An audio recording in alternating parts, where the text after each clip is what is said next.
讲到昨暗时呢，这台20线高雄六股甲桃园的交界，有一台轿车可能是这车路路基规的空气，害规台车是跋落山坎。经消警员透明搜救，警方也讲呢，这车顶是一口罩过的人，赛车是一个细腻的查甫人，又走出来喊救人，落尾阁登去救也无惊，就安尼生就来失去联络啊。在今早起呢，这消防警员有找到2个人的遗体，不过因为这雨伤过大，10点半先暂停搜救。消防警员也讲，只要是这山区的天气有变较好，因就会随落去找人。无人机画面的正中，就是细腻的查甫人一家伙赛车爬落去的崩山地点，也就是台20线81公里，对路面到坎卡150公尺深，差不多是10楼悬。3日一早起，搜救人员踏入雨浪旁，用白扫的方式，豆豆切入去溪埔找找失踪民众。消防人员讲，细腻的驾驶家己爬起来喊救人了后，佮翻头登去救某囝，后来就失去联络。车顶除了伊甲太太，佮有一个3岁后生甲拄满月查某囝，以及太太甲前翁生的17岁查某囝。早起已经找到2具遗体。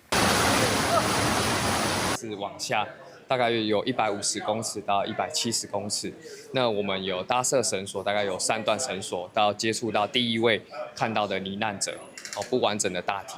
那在距离大概20-30公尺的部分，有发现第2名受困者。因为山区的雨伤大，搜救行动伫10点半先暂停，也有3个人失联。想要到11点时，六股的宝来里、新开、老龙甲桃园的高中里，有2559户出现失联，佮加上六股一直变大雨，市府也对宝来做预防撤离，远近一户一户通知，359人拢先刷到温泉会馆休困。民众讲已经落3-4工雨，这拄咧想讲拢无停电尔，就随失电啊。咱的电有线路歹，伊唔知。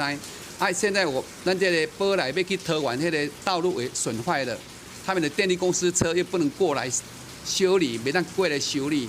因为交通中断，台电换对另外一头的线路先送电，大约下昼1点复电。目前台20线真侪大路断放起，雨若无停，串流的溪水会持续冲过山坪，造成路基流失。为着要避免灾情扩大，公路局也紧急调来肉粽角，同时调派大型机具，针对交通中断的所在进行畅通。记者郭家如、邱朝阳、高永昌报道。